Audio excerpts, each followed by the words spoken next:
Pak Menteri, sekarang ini tentu hidup pada suasana transisi di mana sektor pekerjaan yang lama itu sudah nggak menarik lagi. Saya hidup pada zaman Pak Gubernur Pak Bibit Waluyo, seringkali berseloroh ini.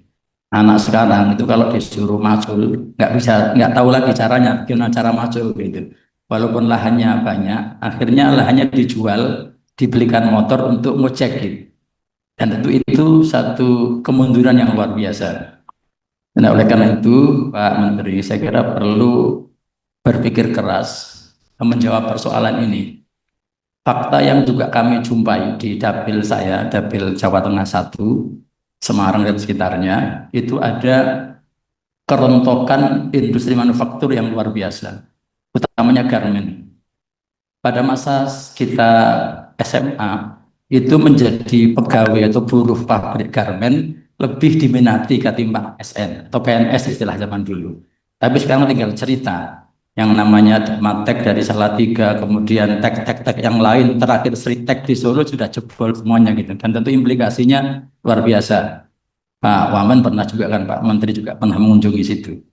Nah, keberadaan dari lembaga yang susah namanya itu BBVPB gitu ya.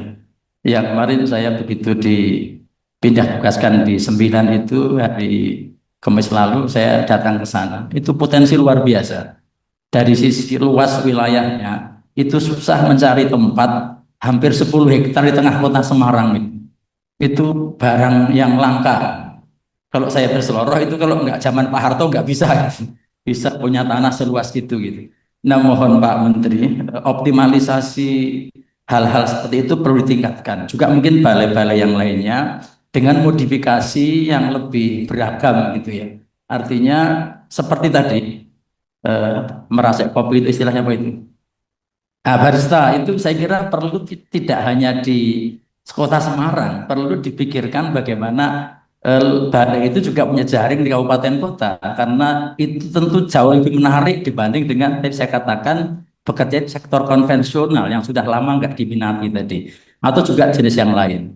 Jadi poinnya adalah Pak Menteri perlu berpikir keras mencari sekian banyak alternatif sehingga anak-anak muda ini yang katanya disuruh kuliah, kata mereka setelah lulus juga nganggur juga pada akhirnya gitu. Bahkan saya itu punya lembaga pendidikan, satpam kami yang penjaga parkir itu S2 gitu. Ada ironis lagi, yang nyuci itu hafidhoh gitu. Disuruh apa ngajar nggak mau, lebih suka jaga parkir, nggak pakai mikir kata mereka itu. Nah ini yang pertama. Yang kedua, Pak Ketua, Pak Kepala BNSP ini agak ya menarik dan agak ironis di tantangan pelaksanaan sertifikasi halaman 9 Bapak itu. Jadi misalnya di nomor 2 itu, nomor 2B, layanan sertifikasi kompetensi kerja belum banyak memanfaatkan teknologi informasi. Saya kira ini agak janggal, agak ironis sih. Di era sekarang ini hampir tidak ada sektor manapun yang tidak optimal dalam hal itu gitu.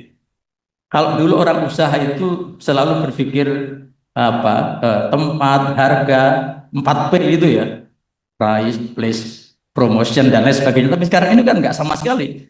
Ada tadi Ibu nanti mie Jogja itu di pelosok dalam itu ya, itu dicari juga, walaupun tempatnya di di dalam misalnya gitu. Ya, kenapa masih terjadi persoalan pada era ini kesulitan untuk memanfaatkan teknologi informasi dari ini ada problem apa kok bisa terjadi hal seperti itu. Yang kedua, di poin yang ketiga juga saya masih menyorot tentang pengakuan sertifikat kompetensi kerja belum sepenuhnya dijadikan sebagai persyaratan masuknya kerja. Saya kira ini tinggal karena Bapak independen ya, tidak semata di bawah Kemenaker kan lincah sebenarnya gitu kan. Artinya bisa bisa kemana-mana untuk menyampaikan bahwa barang yang Bapak miliki ini memang layak gitu ya, layak untuk menjadi bukti standar kompetensi orang untuk bekerja. Nah, sehingga menurut hemat kami perlu berpikir keras atau bahkan juga saya tanyakan kenapa sampai terjadi seperti itu. Sehingga Bapak punya persoalan yang tertulis di halaman 8 poin 3 itu. Sekaligus juga yang B gitu. kementerian lembaga belum semuanya mengatur tentang penerapan standar kompetensi kerja dan pengakuan sertifikasi kerja. Saya kira ada problem apa sehingga ada kesulitan untuk masuk di kementerian lembaga yang lainnya. Saya kira itu Pak Ketua yang saya sampaikan. Terima kasih. Assalamualaikum warahmatullahi wabarakatuh. Baik, terima kasih Pak Muhammad Haris.